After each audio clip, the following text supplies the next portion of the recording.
The Enclave was, in its final analysis, an institution built upon a foundation of catastrophic failure. It was the inheritor of a government that had presided over the end of the world, a self-appointed caretaker of an American dream that had curdled into a radioactive nightmare.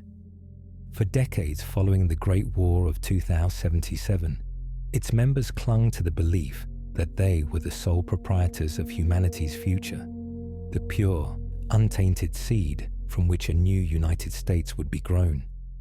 This conviction was nurtured in the sheltered confines of offshore oil rigs and fortified bunkers, a dogma whispered in sterile laboratories and bellowed in briefing rooms. They possessed the technology, the ideology, and the will to reclaim the continent from those they deemed unworthy. The mutants, the ghouls, the irradiated scavengers who scrabbled for survival in the ruins of the nation, the Enclave still claimed to represent. Their soldiers were clad in advanced power armor. Their scientists commanded genetic engineering that bordered on divine, and their leadership was a direct, unbroken line from the pre-war American government. They were, by their own measure, the only legitimate authority left on Earth. In the year 2042, this conviction was put to its ultimate test. The Enclave's grand plan for reclamation, centered on the release of a modified forced evolutionary virus that would eradicate all mutated life on the mainland, was thwarted by the actions of a tribal from a primitive village and the rebellious inhabitants of a generation-skipping vault. Their primary West Coast headquarters, the Poseidon oil rig, became a battleground. The culmination of this conflict was the confrontation between the tribal champion and the Enclave's greatest creation, Frank Horrigan. Horrigan was more than a man. He was a living weapon, a testament to the Enclave's ruthless pursuit of biological and cybernetic supremacy. A former Secret Service agent, his exposure to FEV had transformed him into a hulking giant, a super mutant of unparalleled size and strength. This raw biological power was then encased in a custom-built suit of cybernetic power armor, a mobile life support and weapons platform that was grafted directly onto his body. He was the personification of the Enclave's will, brutal, technologically advanced, and utterly convinced of his own righteousness. He was loyal not to an idea, but to the chain of command, to the president himself. He was the final bloody instrument of federal authority. The historical record, as compiled by the New California Republic and the Brotherhood of Steel, states that Frank Horrigan was killed in the explosion of the Poseidon oil rig, his monstrous form consumed by the atomic fire of the rig's failing reactor. He became a legend, a cautionary tale of hubris, and a terrifying benchmark for the horrors the Enclave was capable of unleashing. But what if that record is wrong? What if, in the final chaotic moments of the Enclave's West Coast operation, a different decision was made? A decision born not of victory, but of pure, unadulterated desperation. Imagine a scenario where a small cadre of Enclave scientists and military officers, realizing the rig was lost, but refusing to sacrifice their ultimate asset, enacted a last-ditch contingency. They saw Horrigan not as a man to be saved, but as a weapon to be preserved. The damage he sustained in his final battle was catastrophic. His armor was breached, his biological components were failing, and his cybernetic systems were crippled. Death was imminent, but the Enclave had mastered technologies that could cheat death, or at least postpone it indefinitely. In a sealed, heavily shielded sub-level of the rig, far from the escalating firefights, was a mobile cryogenics laboratory, a piece of experimental technology designed to preserve biological assets in perfect stasis for interstellar travel that never came. As the rig's alarms blared their final deafening pronouncements of doom, this team manages to drag Horrigan's broken, semi-conscious body to the pod. They are not trying to save his life in the conventional sense.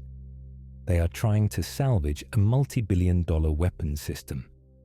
They inject him with a cocktail of experimental cryopreservatives and tissue regenerators, interface his failing cybernetics with the pod's life support, and initiate the flash freezing process. Their hope is that the extreme cold will halt all biological and mechanical degradation, giving some future iteration of the Enclave the time to properly repair him. As the fusion reactor begins its final incandescent meltdown, a single automated transport vertibird, carrying the cryopod and nothing else, lifts off from a secondary landing pad. It escapes the fireball by mere seconds, its guidance system programmed with a single, simple directive: fly east as far as fuel allows, and find a location with minimal radiation and zero signs of technological civilization to perform an automated burial of its precious cargo. This is where the story begins. The transport vertibird, a relic of a fallen power, flies for days, its automated systems guiding it over the blasted plains of the former United States. It crosses mountains and deserts, a ghost carrying a demon in its belly. Eventually, its fuel runs critical over a rugged, heavily forested region in the Far East, a land once known as New England. Following its final protocol, it identifies a deep, isolated valley, scans for geological stability, and executes a controlled descent. It does not land so much as crash with purpose, embedding itself deep within a rocky ravine. For decades, the craft sits in silence, shrouded by overgrown trees and buried by rock slides. The Commonwealth, as the surrounding area is known, evolves around it. Settlements rise and fall, raider gangs carve out their territories, and new factions vie for control of the ruins of Boston. The crashed vertibird is just another piece of pre-war scrap, too remote and too well hidden to be discovered. Inside, its power systems have failed, but the cryopod itself, a marvel of insulation and self-sustaining chemical processes, remains intact. The sub-zero temperatures are maintained. Frank Horrigan, the Enclave's final judgment, sleeps a frozen, dreamless sleep, his shattered body held in perfect stasis, while the world outside is irrevocably transformed. 45 years pass. The year is 2287. Deep within the pod, a critical system, degraded by time and the initial crash, finally fails. A single vial of cryoreversal agent, designed for a controlled, medically supervised thaw, cracks under the immense pressure. The chemical mixture, a slow-acting catalyst, begins to leak into the main circulatory feed. The process is not the gentle awakening envisioned by its creators. It is a violent, chaotic chemical reaction. Ice crystals inside Horrigan's augmented tissues begin to break down. Cellular regeneration stimulants flood his system, and his cybernetic implants, detecting the faintest hint of biological activity, attempt to reboot. The process is agonizingly slow, taking weeks. On the exterior of the pod, frost melts and refreezes. Inside, a monstrous heart, half muscle and half machine, beats for the first time in nearly half a century. The awakening is not a gentle emergence from slumber, but a violent, convulsive rebirth. Frank Horrigan's consciousness returns not as a stream, but as a flood of fragmented data and corrupted memory files. He experiences the final moments on the oil rig, the searing pain, the roar of the explosion, the face of his tribal adversary, in a continuous, torturous loop. System alerts flash across his internal vision, a chaotic storm of red warnings. Life support critical, cybernetic integrity at 12%. FEV stability unknown, external power disconnected. His physical form is locked in place by the frozen confines of the cryopod, a 12-foot giant encased in a coffin of frosted metal. For days, his mind is a battleground between his core programming and the raw biological agony of a body being improperly thawed. His FEV-enhanced musculature, stimulated by the regeneration agents, begins to twitch and strain against its confines. The sound of groaning metal fills the derelict vertebrate's cargo bay. His first coherent thought is a simple, overriding directive: report status to command. He attempts to activate his long-range comms unit, but the system is dead, starved of power. The frustration translates into a surge of adrenaline, and with a final titanic heave, he shatters the cryopod's acrylic lid. Shards of cryofrosted polymer spray across the hold as he sits up, coolant vapor hissing from ruptured lines across his armored chassis. He is weak, his movements stiff and uncoordinated. His internal power core is running on minimal reserves, barely enough to sustain basic motor function and his remaining life support. He stumbles out of the wreckage of the pod, his massive metal feet clanging on the deck plating. The vertebrate's interior is dark, silent save for the drip of melting frost and the hum of his own damaged systems. His optical sensors, flickering to life, cut through the gloom with beams of crimson light, revealing decades of dust and decay. He is a relic awakening in his own tomb. His immediate priority is survival, which for him means power and information. He locates the vertebrate's main reactor, but it is cold and inert, its fuel cells long since depleted. Scavenging what little energy remains in the transport's backup batteries, he manages to give his own core a marginal charge, enough to stabilize his systems and begin a full diagnostic. The results are grim. His body has healed, the FEV and regeneration agents having successfully knitted bone and regrown tissue, but his cybernetic shell is a wreck. Entire subsystems are offline, armor plating is cracked, and his primary weapons are non-functional. He is a shadow of his former self, a wounded titan. His next act is to interface with the vertebrate's flight recorder. The data is corrupted, but he manages to retrieve fragmented logs of its final journey, star charts, and a date stamp, October 2287. The number is a logical impossibility. His last clear memory is from 2242. His processors struggle to reconcile the 45-year gap. The Enclave, President Richardson, the war on the mainland. It was all nearly half a century ago. A cold, logical certainty begins to form in his mind. The chain of command is broken. He is alone. With a screech of tortured metal, he tears open the vertebrate's main cargo door, peeling it back like the lid of a tin can. Sunlight, the first he has seen in decades, streams in, forcing his optical sensors to adjust. He steps out into the Commonwealth. The world he sees is an affront to everything he represents.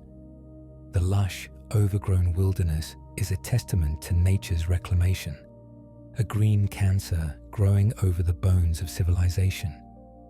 He sees animals, but they are twisted, mutated versions of what his memory files identify as bears and deer. They are abominations.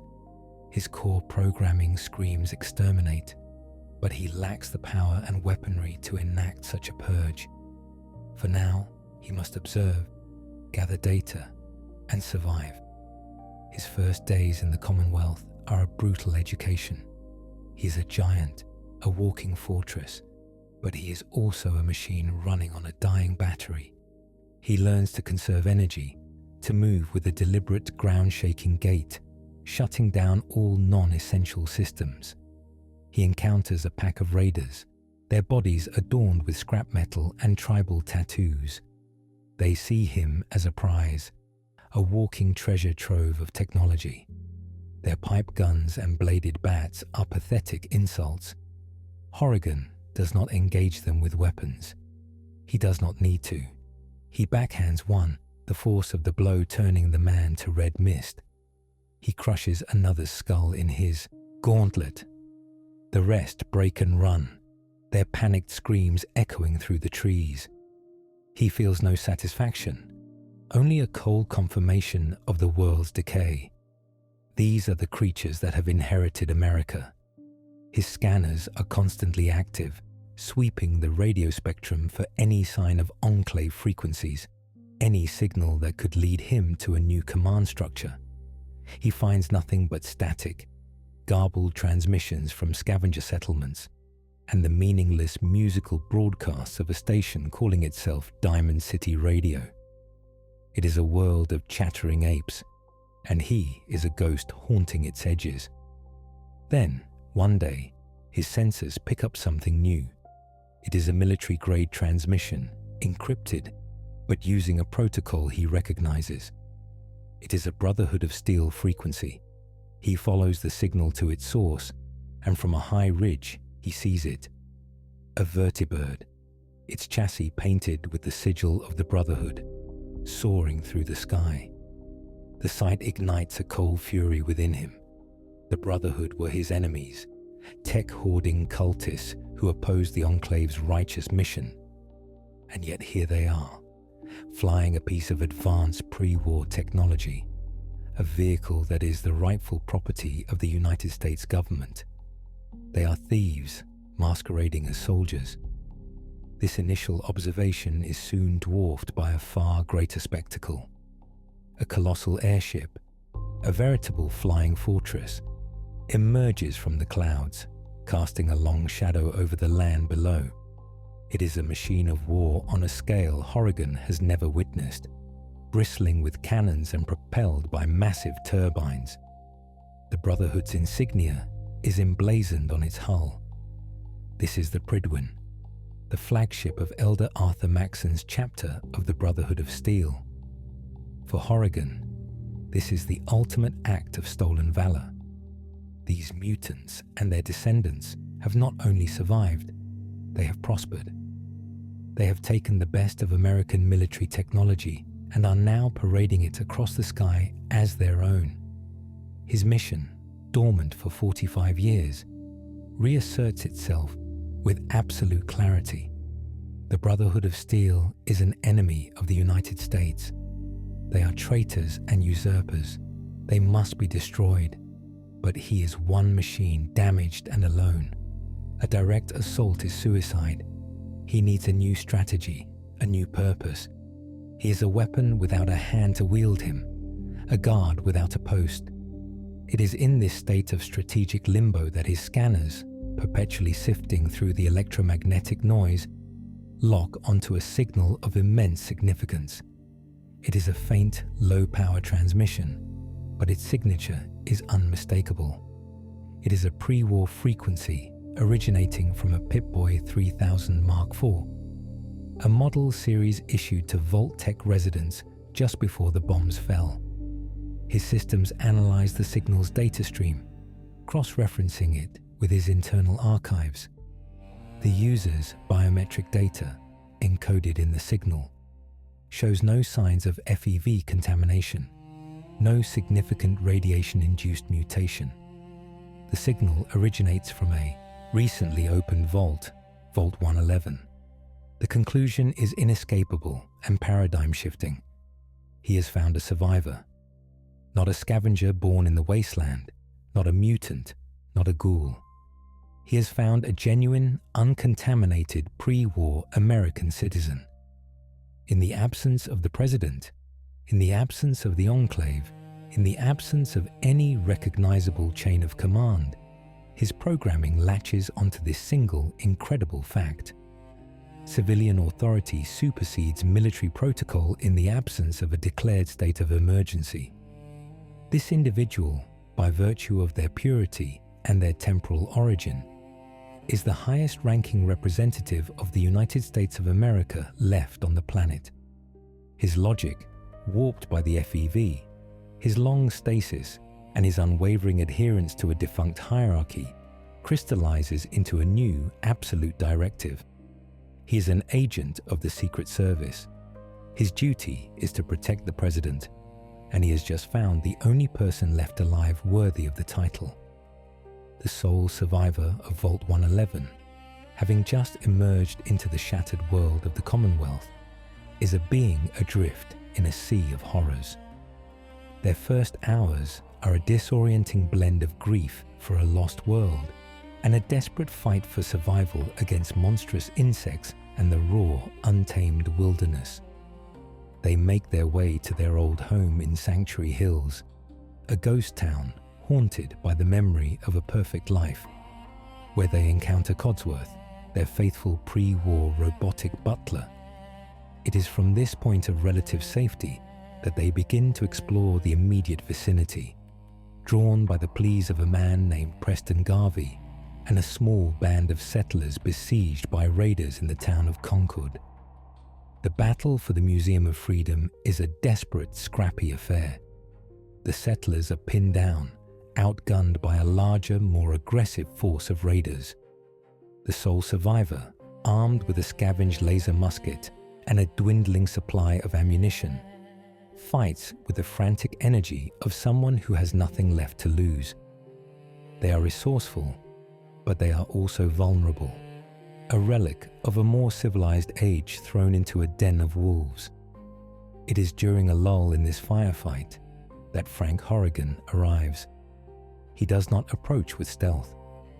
His footsteps are seismic events, each one shaking the ground and sending tremors through the crumbling asphalt of the town square. The raiders on the street below turn from the museum, their jeers and taunts dying in their throats as they behold the 12-foot giant of dark green metal and exposed cybernetics looming over them. For a moment, there is only stunned silence, broken by the low hum of Horrigan's power core. Then, the raider leader, emboldened by chems and stupidity, raises his rifle. It is the last mistake he ever makes. Horrigan moves with a speed that belies his immense size. His left hand shoots out, catching the raider by the head. The sound of crushing bone and metal is sickeningly loud. He does not stop there. He advances on the remaining raiders, a walking engine of destruction.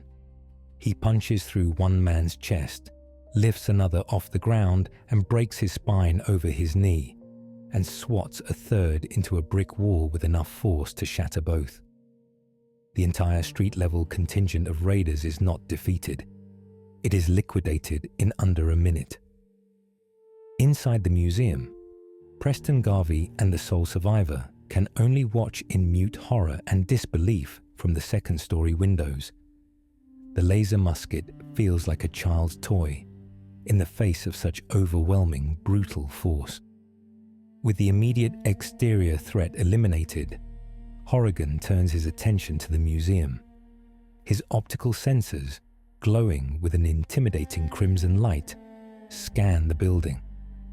He identifies the remaining raiders inside and the non-combatants they are fighting. He also identifies the sole survivor.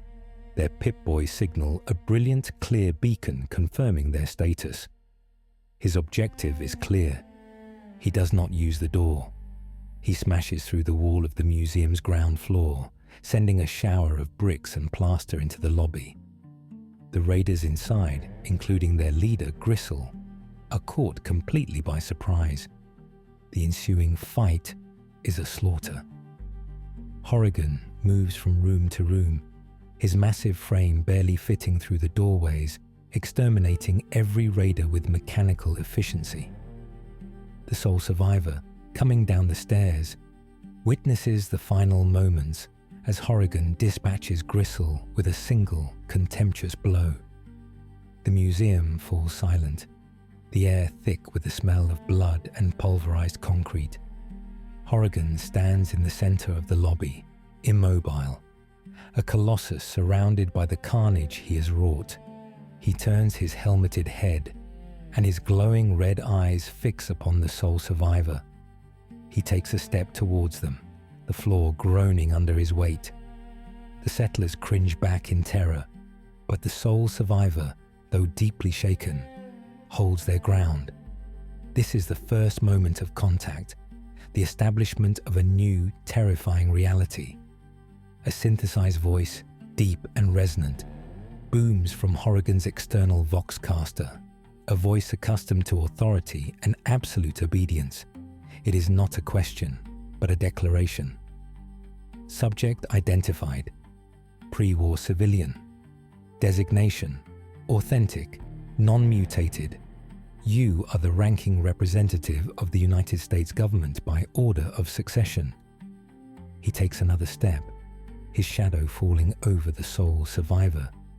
Special Agent Frank Horrigan, United States Secret Service, reporting for duty. My directive is your personal security. All threats to your authority will be neutralized. You are the president. I am your shield. The sole survivor has no framework to comprehend what is happening. They have been awake for less than a day, and now a 12-foot cybernetic monster from before the war has just declared them president and appointed himself as their bodyguard. There is no negotiation, no option to refuse. Horrigan's statement is a fact, a new law of physics in their reality. The settlers, led by Preston Garvey, are equally terrified and confused. They see a monster that has just saved their lives, but its presence is more frightening than the raiders it destroyed. This dynamic sets the tone for everything that follows. The sole survivor is now the reluctant leader of a faction of one, a faction whose military power eclipses anything else in the immediate area. Their journey back to Sanctuary Hills is a surreal procession. Horrigan follows 10 paces behind the sole survivor at all times, a silent, indestructible shadow. He scans the horizon for threats, his head swiveling with mechanical precision. When a pack of wild mongrels attacks the group, Horrigan simply walks through them, his heavy footfalls crushing them into the dirt without breaking stride. The settlers are saved, but they are also deeply unnerved. In Sanctuary, Horrigan establishes a guard post, standing motionless for hours on end near the sole survivor's chosen house, his red eyes a constant, watchful presence. Sturgis, the group's mechanic, attempts to speak to him, to ask what he is. Horrigan's only response is to state his designation and purpose, his voice devoid of any emotion. He is not a person to be conversed with. He is a security system to be acknowledged. The initial quests of the Minutemen are transformed by his presence. When Preston Garvey asks the sole survivor to help a settlement at Tenpins Bluff being terrorized by raiders, the mission is a foregone conclusion. The sole survivor travels to the Corvega assembly plant, the raiders' stronghold, with Horrigan in tow. The stealthy infiltration and tactical combat envisioned by the game's original design are rendered moot. Horrigan smashes through the factory's main gate. The dozens of raiders inside, armed with automatic weapons and explosives, mount a defense. It is utterly futile. Their bullets spark and ricochet harmlessly off his armor. Horrigan wades through their ranks, his fists and feet his only weapons, and systematically dismantles their entire operation. The sole survivor's role is reduced to that of a witness, following in the wake of a hurricane of violence. They clear the factory in minutes, and the quest is completed. This pattern repeats itself across the Commonwealth. Settlements are liberated, threats are neutralized, but the methods are so extreme, so absolute, that they inspire as much fear as gratitude. Horrigan does not distinguish between threats. A raider pointing a gun is the same as a super mutant with a missile launcher or a death claw. They are all unauthorized hostiles within the president's operational theater, and they are all dealt with in the same final, brutal manner. his existence fundamentally alters the balance of power.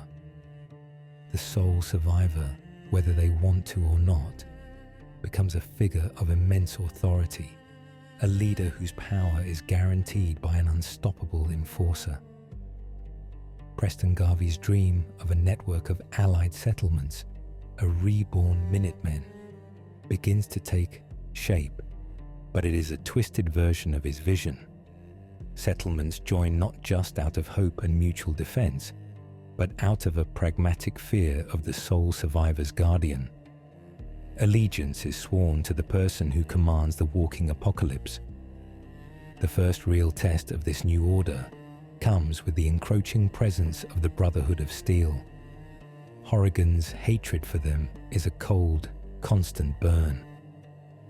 When Paladin Dance and his recon squad are first encountered at the Cambridge police station, pinned down by feral ghouls, Horrigan's reaction is not to help. His protocol identifies them as enemy combatants and technology thieves. The sole survivor, however, still operating with a pre-war moral compass, intervenes, ordering Horrigan to stand down and helping Dance's squad. Horrigan obeys, but his silent, menacing presence throughout the encounter creates a palpable tension. Paladin Dance, a man who has heard the legends of the Enclave and its horrors from the West Coast, recognizes the sheer scale and design of Horrigan's armor. He is looking at a ghost, a myth made manifest. He is deeply suspicious of the sole survivor and their bodyguard, reporting the encounter to Elder Maxon with the gravest urgency. The arrival of the Pridwin, therefore, is not just a general declaration of the Brotherhood's intent for the Commonwealth. It becomes a direct response to the re-emergence of an Enclave superweapon. Elder Maxon, a man steeped in the lore of his order, sees Horrigan not as a random anomaly, but as a symbol of the Brotherhood's oldest and most hated enemy. The creature that nearly shattered the West Coast Brotherhood is here, in his theatre of operations. Maxon's war against the super mutants and the synths is immediately complicated by a new top priority objective: the complete and utter destruction of Frank Horrigan and the mysterious individual he protects. This transforms the Commonwealth into a three-way Cold War. The nascent Minutemen, backed by Horrigan, control a growing number of settlements. The Brotherhood of Steel, with its overwhelming air power and technological superiority, establishes a dominant presence from its flying fortress. And hidden beneath the surface, the Institute continues to execute its own clandestine agenda, observing these surface powers with cold, analytical curiosity. Horrigan begins a quiet one-man war against the Brotherhood. He advises the President against any and all contact with them. He begins conducting his own patrols, using his advanced senses and knowledge of military tactics to ambush Brotherhood patrols. A three-man Lancer squad on a reconnaissance mission simply vanishes. A vertibird sent to investigate a new settlement is found crashed, its hull peppered with holes that could only have been made by something of incredible strength. Horrigan is too smart to engage in open warfare. He uses guerrilla tactics, sabotage and terror. He becomes a boogeyman to the Brotherhood's rank and file, the green devil of the Commonwealth. Maxon grows increasingly frustrated, unable to pin down this elusive, powerful foe. He tightens his grip on the Commonwealth, increasing patrols and establishing heavily fortified checkpoints, turning the region into a military occupation zone, which only serves to drive more settlements into the arms of the Minutemen and their terrifying protector. Simultaneously, the sole survivor's main quest, the search for their son, Sean, continues. This personal journey forces them into contact with factions Horrigan would otherwise deem irrelevant or hostile. The investigation leads them to Diamond City, the great green jewel of the Commonwealth. Horrigan's presence in the city causes a panic. He is far too large to enter through the main gate, so he waits outside, a silent 12-foot sentinel, while the sole survivor conducts their investigation. His looming presence just beyond the walls is a constant topic of nervous conversation among the city's inhabitants and a major concern for Mayor McDonough's security forces. The trail eventually leads to Nick Valentine's detective agency and the hunt for Conrad Kellogg, the mercenary who murdered the sole survivor's spouse and kidnapped their son. For Horrigan, Kellogg is simply another threat to the president, a target to be eliminated. He accompanies the sole survivor and Nick Valentine on the hunt, his presence once again changing the nature of the quest. Tracking Kellogg is an intelligence-gathering operation, and Horrigan's advanced sensors prove invaluable. He can detect traces of Kellogg's cybernetics, follow scent trails invisible to others, and analyze combat scenes with forensic precision. The journey through Fort Hagen, Kellogg's stronghold, is not a tense crawl through a dangerous dungeon. Horrigan leads the charge. The automated turrets and synth patrols inside are mere annoyances. He tears turrets from their mountings and rips synths limb from limb. The final confrontation with Kellogg becomes a grimly one-sided affair. Kellogg, a hardened cyborg with a century of killing behind him, is a formidable opponent for a normal wastelander. Against Frank Horrigan, he is nothing. His revolver and stealth boy are useless. Horrigan absorbs the gunfire without flinching, grabs Kellogg, and crushes his cybernetic body with methodical force. The interrogation is brief and brutal. Horrigan extracts the necessary information about the Institute, that they are underground, that they use teleportation, through means that leave Nick Valentine, a hardened noir detective, visibly disturbed. With Kellogg dead, the sole survivor retrieves the cybernetic brain augmenter from his skull, the key to finding their son. The next phase of the quest involves a journey into one of the most dangerous and irradiated places on Earth. The glowing sea. For any normal human, this is a perilous trek requiring radiation suits, a huge supply of radix and radaway, and constant vigilance against the horrific creatures that inhabit the radioactive hellscape. For Frank Horrigan, it is a return to a familiar environment. He is, for all intents and purposes, immune to radiation. His FEV-enhanced biology and armored shell make the glowing sea little more than an inconvenience. He strides through the radioactive fog and lightning storms as if taking a stroll through a park. The sole survivor follows in his wake, protected from the worst of the radiation by his sheer bulk. The creatures they encounter, rad scorpions, feral ghouls, even the terrifying deathclaws, are no match for him. He treats a charging deathclaw the same way he treated the raiders in Concord, meeting its attack with overwhelming force and breaking its body with his bare hands. The journey becomes less a desperate pilgrimage and more a guided tour through hell, with the devil as the tour guide. They find Virgil, the outcast Institute scientist, in his cave. Virgil, a super mutant himself, is initially terrified of Horrigan, recognizing him as a creature of a far higher and more violent order. However, he also recognizes the opportunity. He provides the sole survivor with the plans for a signal interceptor to hijack the Institute's teleporter, on the condition that they retrieve a serum for his condition. Horrigan's internal logic flags the Institute as a significant new variable. They are a technologically advanced clandestine organization with pre-war scientific roots. They are a potential threat, but also a potential resource. Their technology could be the key to repairing his own degrading systems. For now, he classifies them as a high-priority intelligence target. The construction of the signal interceptor requires the cooperation of one of the Commonwealth's major factions. The sole survivor, under Horrigan's silent advisement, chooses to work with the Minutemen.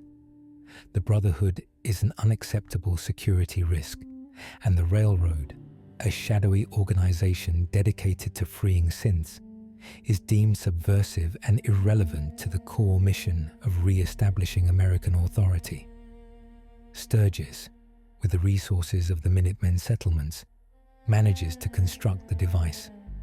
The moment of infiltration arrives. The sole survivor stands on the teleportation platform, with Horrigan standing just off to the side, his massive form a silent promise of what is to come. The device activates, and the sole survivor is dematerialized and sent into the heart of the Institute. Horrigan cannot accompany them.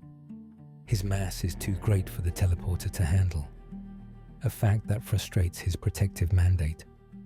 He can only wait, his systems monitoring the sole survivor's Pip-Boy signal, which is now deep underground. Inside the Institute, the sole survivor finally confronts their son, Sean, who is now an old man known as Father, the director of the Institute. The reunion is a maelstrom of conflicting emotions and shocking revelations. The Institute is not the boogeyman of the wasteland's imagination, but a society of scientists, a sterile underground remnant of pre-war intellect. They are also ruthless, immoral, and see the surface world as a lost cause, a petri dish for their experiments. Father offers the sole survivor a place as his successor, a chance to lead humanity into a new, scientifically dictated future. The sole survivor, conflicted and overwhelmed, is now faced with a choice that will determine the fate of the entire Commonwealth. When they are finally granted teleportation privileges, they return to the surface, their mind reeling. Horrigan is waiting for them, exactly where they left him. His sensors immediately detect the Institute technology integrated into their Pip-Boy. He demands a full report. The sole survivor explains the situation, their son, the Institute's goals, the offer of leadership. Horrigan's analysis is cold and immediate. The Institute is a technocratic shadow government operating without legitimate authority. Its leader, Father, is a mutant, aged unnaturally and a product of the wasteland. They represent a direct challenge to the sole survivor's rightful claim as the leader of the true America. However, their technological capabilities, teleportation, robotics, advanced bioscience, are a strategic asset of unparalleled value. The new directive becomes clear. The Institute must be brought to heel. It must be either subjugated and its resources seized for the reconstruction of the United States, or it must be purged as a rival power. The sole survivor is now caught between the brutal, simplistic patriotism of their guardian and the complex, insidious vision of their son. The Battle of Bunker Hill marks the point of no return, the moment when the simmering conflicts of the Commonwealth boil over into open warfare. The Institute, seeking to reclaim a number of escaped synths, dispatches a courser to the settlement, which serves as a major hub for the railroad's underground network. Simultaneously, the Brotherhood of Steel, having been alerted to the synth presence, descends on the location to eradicate the abominations. The railroad, in turn, mobilizes its agents to protect its assets. The result is a chaotic three-way firefight in the heart of a civilian population center. The sole survivor is ordered by Father to assist the Institute courser, a test of their loyalty. They arrive at Bunker Hill to find the situation spiraling out of control. Brotherhood Knights in power armor trade fire with Institute synths teleporting into the fray, while railroad heavies emerge from hidden tunnels to attack both sides. It is a microcosm of the Commonwealth's factional insanity. Then, Horrigan arrives. He was not ordered to be there. His directive is to protect the president, and the president has walked into a kill zone. His arrival is apocalyptic. He does not choose a side. To him, all three factions are illegitimate combatants endangering the rightful leader of the United States. The Brotherhood are tech thieves. The Institute synths are unauthorized paramilitary forces. The Railroad are armed subversives. His solution is to eliminate them all. He smashes into the center of the battle like a wrecking ball. A Brotherhood knight fires a missile at him. Horrigan catches the projectile in midair and throws it back at the knight's squad, resulting in a fiery explosion. He tears the arm off a courser and beats another synth to pieces with it. He collapses a section of the monument's wall, burying a nest of Railroad agents. The battle transforms from a tactical engagement into a wholesale massacre. Horrigan is an indiscriminate force of nature, and his only priority is clearing a path for the sole survivor's extraction. The factions, moments before intent on destroying each other, are briefly united in their terror of the metal giant that is tearing them all apart. The aftermath of the Battle of Bunker Hill is a political cataclysm. The Institute is furious at the loss of its synths and its courser, and at the sole survivor's failure to follow orders, a failure precipitated by Horrigan's intervention. Father's trust in his parent is shattered. For the Brotherhood of Steel, the incident is the final proof that the Enclave demon is an active, hostile force of unimaginable power.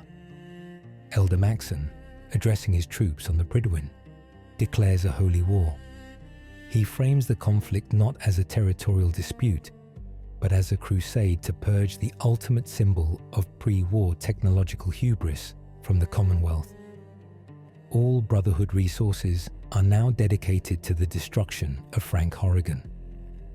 Desdemona and the Railroad, their forces at Bunker Hill decimated, see Horrigan and his master as a new, unpredictable tyrant, a brute force that threatens to crush their delicate network and their dream of synth liberation.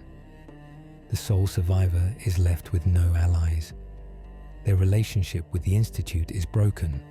The Brotherhood has declared them an enemy of humanity, and the Railroad views them with hostile suspicion. The only faction left is the Minutemen, the citizen soldiers who are now bound by loyalty to the one person who can protect them, a person who, in turn, is protected by a monster. The die is cast. The Commonwealth is heading for a final, decisive war. And at its center are the sole survivor and their guardian angel of death. Horrigan's analysis is simple. The Brotherhood of Steel, with its airship and military might, represents the most immediate and significant existential threat. The Institute is a subterranean power, dangerous but contained. The Railroad is an annoyance. The Brotherhood, however, can project force anywhere in the Commonwealth and is actively hunting them. They must be eliminated first. He begins to formulate a plan, drawing on his deep, ingrained knowledge of pre-war military doctrine and technology. The Prydwen is a magnificent weapon, but it is still just a machine, and all machines he knows can be broken. The war against the Brotherhood of Steel becomes a campaign of asymmetric warfare, orchestrated by the cold, tactical genius of Frank Horrigan. He recognizes that a direct assault on the Prydwen, or its heavily fortified base at Boston Airport, would be costly and inefficient. The key to victory lies in dismantling the Brotherhood's operational capacity piece by piece, crippling their logistics, and demoralizing their troops before striking the final blow. The first phase of his strategy involves targeting the Brotherhood supply lines and reconnaissance teams. He operates at night, a 12-foot spectre of vengeance haunting the ruins of the Commonwealth. Vertibird patrols, the eyes and ears of Elder Maxon, begin to disappear from the sky. Horrigan, using his knowledge of their design flaws, does not engage them with heavy weapons. He calculates their flight paths, anticipates their landing zones, and strikes from ambush. He might use a steel girder from a ruined skyscraper as a makeshift spear, hurling it with enough force to shear a tail rotor from a descending craft. Or he might simply wait for a patrol to disembark before emerging from the shadows and annihilating the entire squad, leaving the vertibird intact, but its crew slaughtered, a silent, grim message for the recovery team. These attacks are swift, brutal, and leave no survivors. The Brotherhood soldiers, once confident in their technological superiority, begin to feel the gnawing pressure of fear. The wasteland, which they sought to tame, now feels alien and hostile, home to a predator that hunts them with impunity. Simultaneously, Horrigan directs the sole survivor to utilize the Minutemen network for intelligence and logistical support.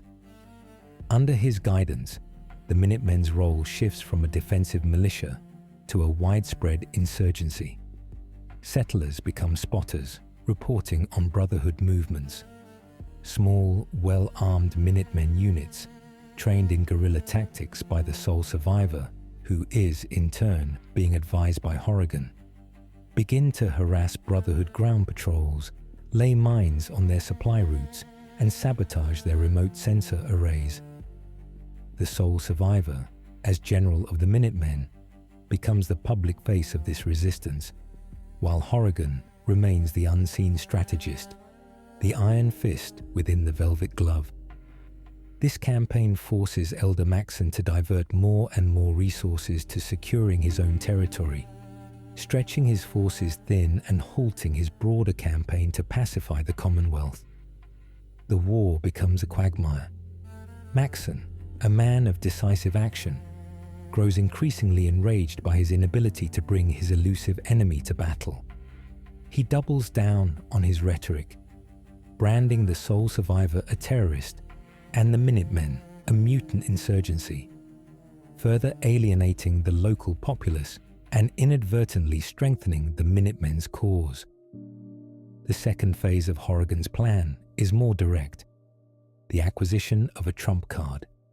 He knows that to destroy the Prydwen, he needs more than just brute force. He needs a weapon of mass destruction. His deep knowledge of pre-war military installations leads him to a forgotten naval base on the coast, a place rumored to house a nuclear submarine. The sole survivor, acting on this intelligence, leads a team of Minutemen and their own considerable combat skills to secure the site. The base is infested with feral ghouls and defended by a rogue artificial intelligence. But with Horrigan clearing the path, these obstacles are systematically overcome. Inside they find the USS Constitution, a pre-war frigate crewed by eccentric robots. But more importantly, Horrigan guides them to a sealed naval bunker containing something far more valuable: schematics and targeting data for coastal defense missile systems and access to a cache of high-yield naval mines. The final piece of the plan involves Liberty Prime. The Brotherhood has been working tirelessly to restore the giant, communist smasher robot, seeing it as the ultimate weapon to break the stalemate and lead the final assault on the Institute. For Horrigan, Liberty Prime is an abomination, a symbol of jingoistic pre-war propaganda, but also a formidable military asset. He cannot allow the Brotherhood to deploy it.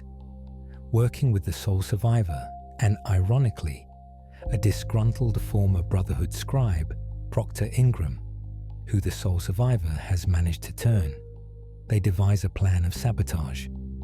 The sole survivor, having previously gained the Brotherhood's trust before the open declaration of war, still has some limited access to the Prydwen's network. They managed to upload a subtle logic bomb into Liberty Prime's targeting systems, a piece of malicious code written by Horrigan himself, designed to activate only when the robot is at full power and connected to the Prydwen's command network. The stage is now set for the final confrontation. The Brotherhood, believing they have located the main Minutemen command center at the settlement known as the Castle, prepares for a decisive, overwhelming assault. Elder Maxon, impatient and eager for a final victory, decides to deploy Liberty Prime to spearhead the attack, with the Prydwen providing air support. It is the exact scenario Horrigan has been planning for. The battle for the castle is the climactic engagement for control of the Commonwealth. The Brotherhood's assault begins at dawn. The colossal form of Liberty Prime strides across the land, its voice booming patriotic slogans as it lobs miniature nuclear bombs at the castle's defenses. Minutemen artillery, hastily constructed on Horrigan's advice, fires back, creating a thunderous symphony of destruction. Vertibirds swarm the skies, strafing the fortress walls and dropping knights in power armor into the courtyard. From the Prydwen, Elder Maxon watches, convinced that this overwhelming display of force will shatter the insurgency once and for all. But the castle's defense has been meticulously planned by a mind forged in the crucible of total war. The Minutemen fight with a ferocity born of desperation, using a network of tunnels and fallback positions to inflict maximum casualties on the attackers. The sole survivor is on the front lines, a charismatic and highly effective commander, their presence inspiring the militia to hold the line against impossible odds. At the height of the battle, as Liberty Prime prepares to breach the final wall, the trap is sprung. The sole survivor gives the signal. The logic bomb in Liberty Prime systems activates. The giant robot does not shut down. Instead, its targeting protocols are scrambled. It identifies the Prydwen, its own command and control center, as a red Chinese communist aerial threat. Its optical sensors glow with a new, hostile intensity. With a cry of death is a preferable alternative to communism, Liberty Prime turns from the castle and begins launching its entire remaining payload of tactical nukes directly upwards at the airship floating above it. Maxon and the crew of the Prydwen have only seconds to react. Panic engulfs the command deck as they see their own superweapon turn against them. The airship's point defense cannons fire frantically, but they cannot stop the barrage. Multiple nuclear warheads detonate against the Prydwen's hull. The giant vessel is engulfed in a series of brilliant, terrible fireballs. Its engines fail, its structural integrity is compromised, and with a groan of dying metal that can be heard for miles, the pride of the East Coast Brotherhood of Steel begins its slow, agonizing descent from the heavens. It crashes into the ruins of the Boston Financial District, the impact sending a shockwave that shatters windows for miles around. The symbol of the Brotherhood's power is now a burning, radioactive tomb. The destruction of the Prydwen shatters the Brotherhood's morale. The ground troops, seeing their flagship fall, are thrown into chaos and confusion. And it is at this moment that Frank Horrigan makes his move. He emerges from a hidden bunker beneath the castle, his armor now fully powered, and his weapon systems salvaged and repaired using scavenged Brotherhood and Institute tech, fully online for the first time since 2242. He is no longer just a brute. He is a walking battle tank. He wades into the disorganized ranks of the surviving Brotherhood soldiers, a 12-foot angel of retribution.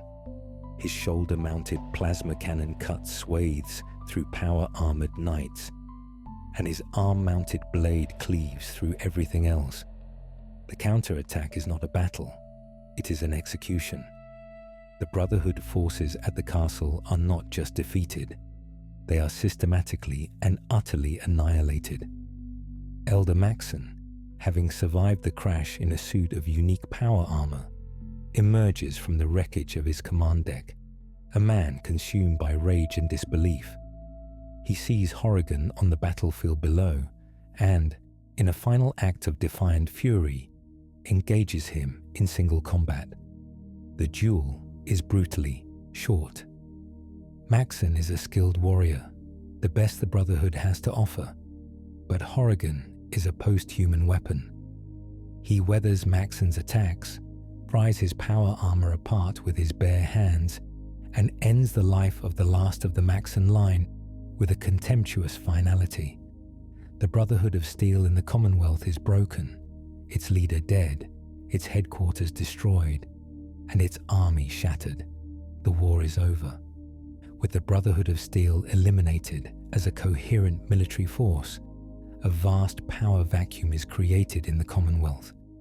The resolution of this vacuum is swift and uncompromising. The sole survivor, now hailed as the savior of the Commonwealth and the general who defeated the seemingly invincible Brotherhood, possesses an unprecedented level of political and military capital. The Minutemen are battle-hardened, loyal, and now better equipped than ever, thanks to the immense amount of salvaged Brotherhood technology. However, the true power behind the throne remains Frank Horrigan, the silent, terrifying architect of their victory. The next target on his list is the Institute. He sees them as the last remaining challenge to the sole survivor's absolute authority, a technologically advanced cabal of subversives operating without a mandate from the legitimate government. His recommendation to the president is simple and direct: total subjugation or total annihilation. The sole survivor, hardened by the war and perhaps irrevocably influenced by Horrigan's brutal pragmatism, is faced with a choice regarding their son. They attempt a final negotiation.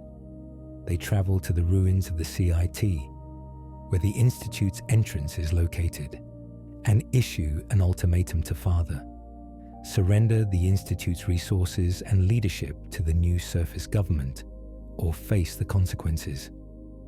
Father, arrogant and insulated in his underground world, refuses. He sees his parent as a puppet of a monstrous war machine and the surface dwellers as barbarians. He orders the sole survivor's arrest. This proves to be a fatal miscalculation. He has fundamentally misunderstood the nature of the power he is confronting. Horrigan has been preparing for this contingency. He has no way to teleport into the Institute, but he has an alternative: a direct physical assault. Using the schematics for the Institute's reactor, obtained during previous intelligence-gathering missions, he identifies a critical structural weakness directly below the reactor chamber.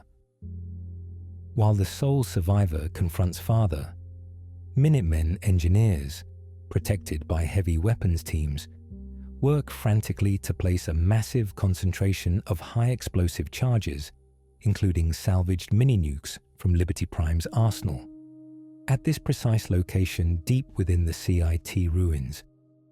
When Father's refusal is relayed, the sole survivor gives the order. The charges are detonated.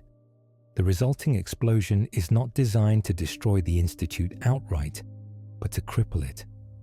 The blast breaches the reactor's containment, triggers a massive power failure, and most importantly, tears a gaping physical hole through the multiple levels of the facility, creating a direct, albeit hazardous path from the surface into the heart of the underground complex. Chaos erupts within the Institute. Emergency lights flicker on, automated defenses activate, and the sterile corridors are filled with the sounds of alarms and panicked scientists. It is into this chaos that Horrigan descends.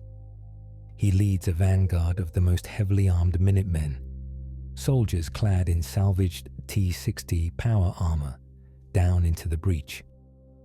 The Institute's primary defense, its army of synths, is formidable, but they are designed for surgical strikes and infiltration, not for repelling a full-scale invasion led by a 12-foot cybernetic killing machine. Horrigan is a force of pure destruction in the confined corridors of the Institute. He smashes through synth patrols, tears through reinforced bulkheads, and carves a direct path towards the reactor and command center. The scientists and their families are rounded up, their resistance, if any, brushed aside. The battle for the Institute is short and decisive. The sole survivor confronts Father for the last time in his chambers. The old man is dying, his body failing him, his life's work crumbling around him. He can only watch as his perfect, ordered world is broken apart by the brutal, chaotic reality of the surface he so despised. He dies not with a bang, but with a whimper, a symbol of a future that will never be. The sole survivor makes a critical decision. They do not destroy the Institute. To do so would be to waste a priceless resource. Instead, they seize it. The remaining scientists are given a simple choice: place their knowledge and the Institute's technology in the service of the new Commonwealth provisional government, or be exiled to the surface to fend for themselves. Most, faced with the reality of the wasteland, choose to cooperate. The Institute's synth production facilities, its advanced medical technology, its teleportation network, and its vast archives of pre-war knowledge are all nationalized under the sole survivor's authority. The final loose end is the railroad. With the Institute now under new management and synth production halted in favor of retooling for other purposes, the railroad's primary reason for existence becomes moot. Desdemona and her organization are offered a chance to integrate into the new government's intelligence division. They refuse, seeing the new regime as just another form of tyranny. Horrigan is tasked with decommissioning their operation. He uses captured Institute surveillance technology to track them to their headquarters in the Old North Church. The raid is brutally efficient.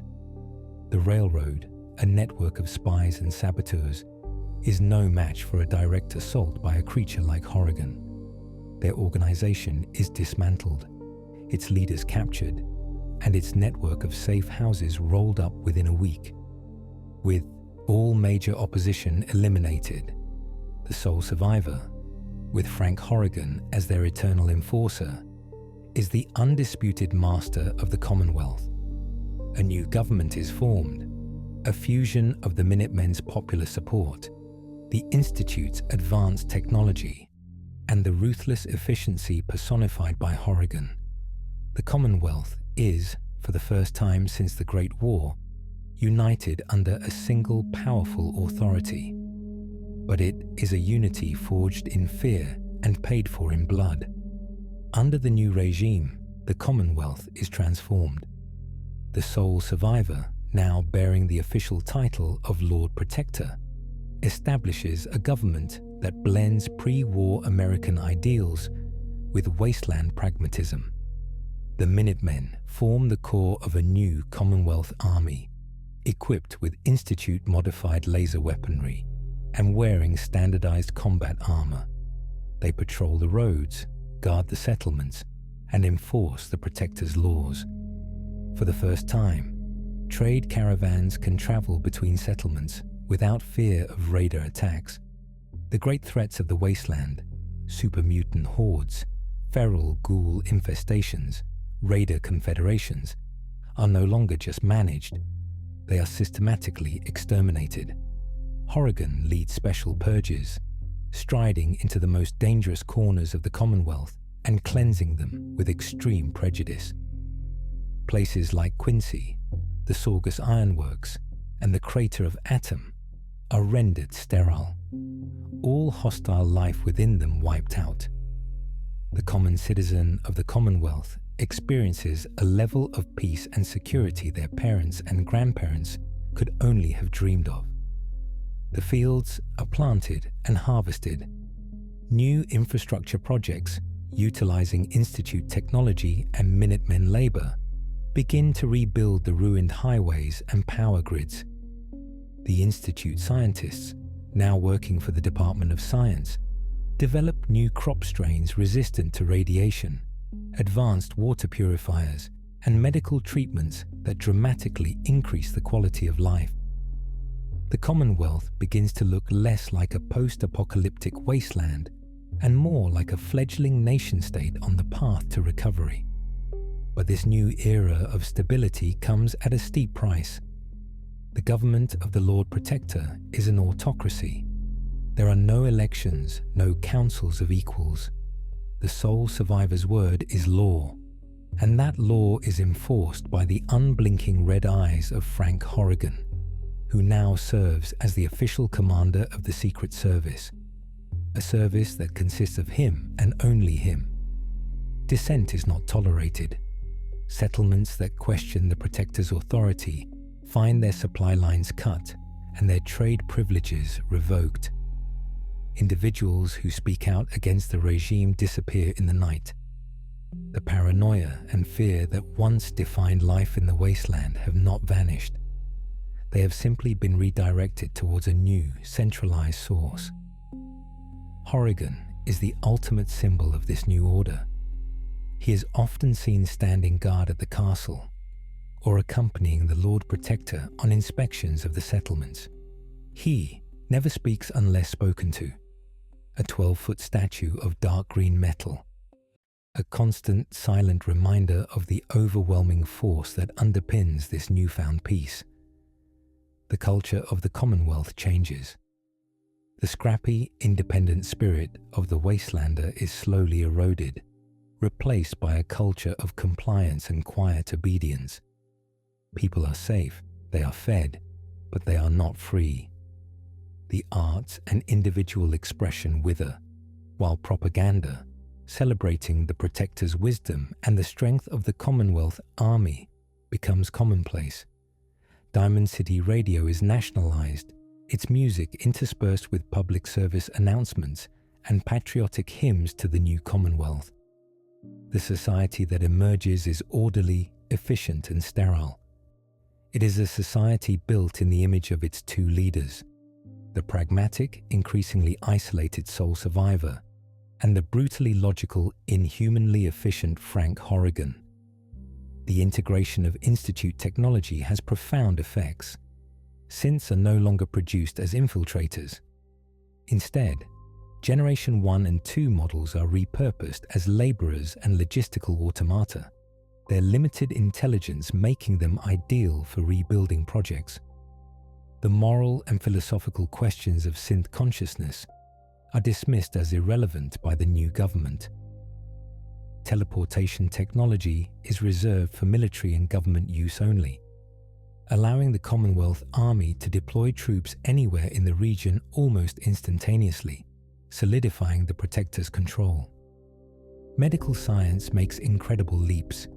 Diseases that were once a death sentence are now curable. Life expectancy increases, but this technology also creates a new class divide. Those high up in the government and the military have access to the best treatments, extending their lives and health, while the common populace receives only the basics. A new aristocracy begins to form, one based not on wealth, but on proximity to power and access to advanced technology. The Commonwealth, once a chaotic but egalitarian wasteland, is becoming a stratified, technologically advanced police state.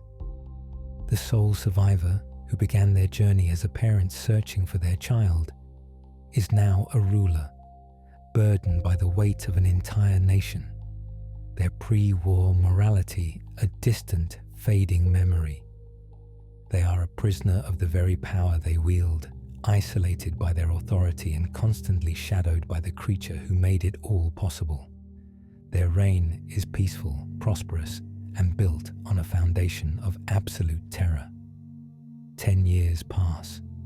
The Commonwealth Provisional Government is now simply the Commonwealth, a stable and powerful nation-state that dominates the northeastern seaboard.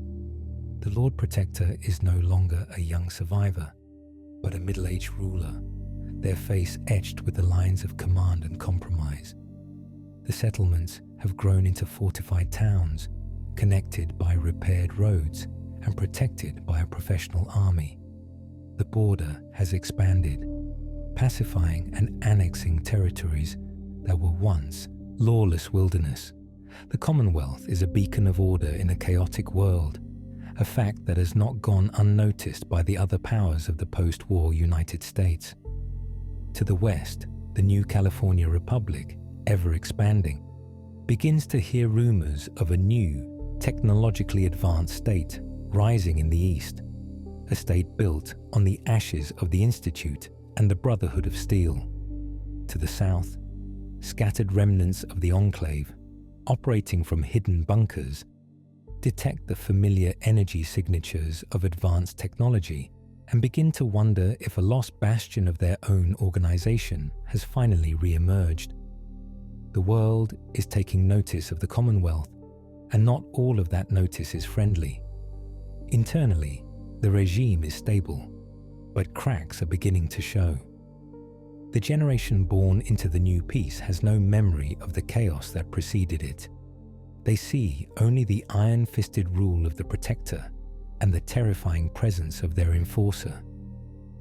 Whispers of rebellion, of a return to the old ways of freedom and independence, begin to circulate in the darker corners of the larger cities.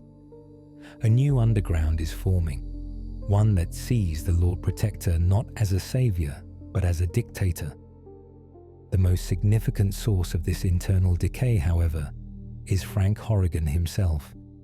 He is a relic of a bygone age, a piece of 23rd century technology operating in a world that is slowly catching up.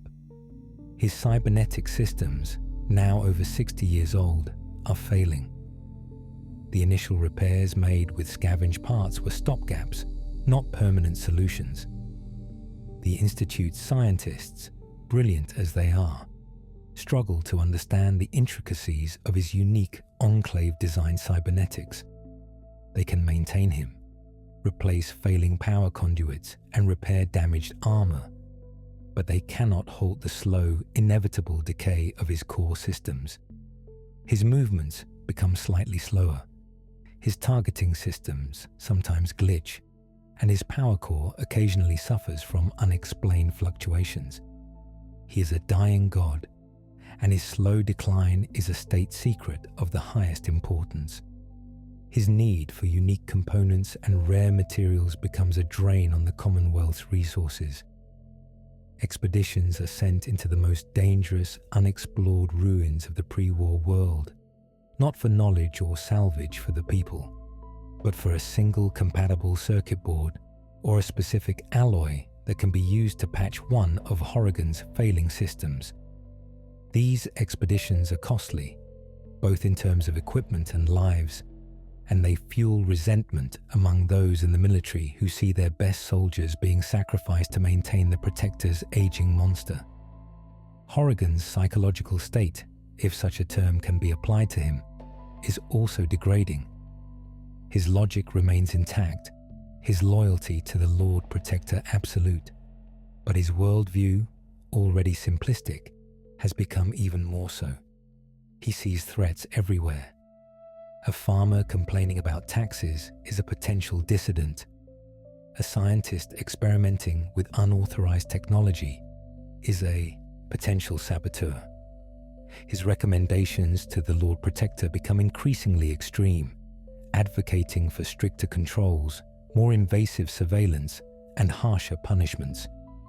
He is slowly transforming from a shield into a cage, trapping the sole survivor and the entire Commonwealth in his rigid, paranoid ideology.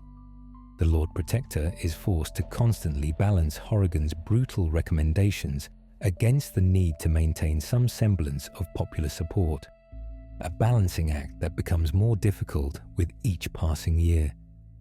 The emergence of a new enemy is inevitable. It comes not from the West, but from within. A group of brilliant, disaffected Institute scientists who have been secretly working on their own projects managed to create a new generation of synths. These are not the infiltrators of Father's era, but something new. Synths that are biologically and neurologically indistinguishable from humans. capable of independent thought and deep emotion. They see themselves not as machines, but as a new species, and they see the Commonwealth's rigid, human-centric society as a threat to their existence. Led by a charismatic synth who has taken the name Prometheus, they begin a secret war of liberation, using their ability to perfectly mimic humans to infiltrate the government and the military. They are the perfect enemy for Horrigan's paranoid state of mind, a threat that is everywhere and nowhere, a foe that cannot be fought with brute force. The quiet peace of the Commonwealth is about to be shattered by a new insidious conflict, one that pits the aging, decaying fist of the old world against the nascent, adaptive intelligence of the new. The Commonwealth stands at a precipice, a nation forged in violence and maintained by fear, now facing a future it is ill-equipped to handle. The order imposed by the Lord Protector and Frank Horrigan was a necessary evil, a brutal cauterization of the wasteland's wounds. It traded freedom for security, chaos for stability. But the peace it created was sterile, a quiet dictated by the shadow of a monster. Now, that monster is beginning to rust. Horrigan, the ultimate weapon of a dead nation, remains a formidable presence, but he is an anachronism.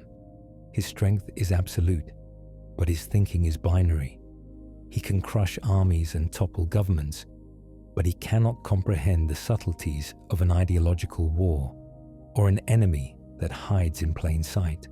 He is a hammer in a world that now requires a scalpel. The rise of the new synths under Prometheus represents the inevitable consequence of the Commonwealth's own success.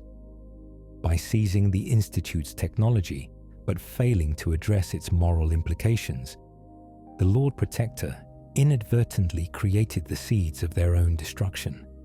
This new enemy cannot be simply purged. They are integrated into society, their rebellion fueled by a legitimate desire for self-determination. To fight them is to fight a shadow within their own population, to turn the surveillance state into an inquisitorial nightmare where anyone could be a synth, and every independent thought could be a sign of rebellion. The thematic core of this new reality is one of obsolescence. Frank Horrigan is the living embodiment of it, a walking relic whose physical and ideological decay mirrors the slow crumbling of the autocratic system he helped build. His loyalty, once his greatest strength, has become a crippling weakness, binding the Commonwealth to a rigid, unthinking past. The Lord Protector is also becoming obsolete, a ruler whose pre-war morality has been so compromised by the necessities of survival and power that they are no longer sure what they stand for. They are trapped between the monster who guarantees their power and the increasingly restless population they rule. The very peace they created has made their harsh methods less justifiable, their iron grip a source of resentment rather than a comfort. The future of the Commonwealth is an open question, a dark, ambiguous path forward. Will the Lord Protector adapt, perhaps even siding with the new synths against their aging guardian in a desperate bid to create a more just society? Or will they double down, embracing Horrigan's paranoid logic and plunging the Commonwealth into a devastating civil war, a witch hunt that would tear apart the very nation they built? The external powers are watching. The NCR, the Enclave remnants, even the distant echoes of the Western Brotherhood of Steel. They all see a powerful but internally fractured state, ripe for intervention or exploitation. The peace of the Commonwealth was an aberration, a temporary stasis in the violent, ever-changing history of the wasteland. In the end, the story of Frank Horrigan's second life is a grim parable about the nature of power and the inescapable march of time. He was a weapon designed to save a world that was already dead, a tool of absolute order in an age defined by chaotic rebirth. His reawakening in 2287 did not herald the return of the United States of America. It merely imposed the ghost of its most brutal impulses upon a new, struggling world. He did not build a nation. He curated a museum, a place where people were kept safe but stagnant, shielded from the horrors of the wasteland, but also from the potential of a new future. He was a Secret Service agent who succeeded in his mission. He protected his president, but in doing so, he ensured that the person he protected and the nation they led would forever be prisoners of the past, haunted by the shadow of the 12-foot giant who loved his country so much, he was willing to kill the world to save a memory of it. As he stands his eternal watch over the Capitol, the red light of his optical sensors flickering with age, he is the perfect monument to his own era, immense, terrifying, powerful, and utterly, irrevocably obsolete. The cycle of history is turning, and even monsters can be ground to dust by its inexorable weight.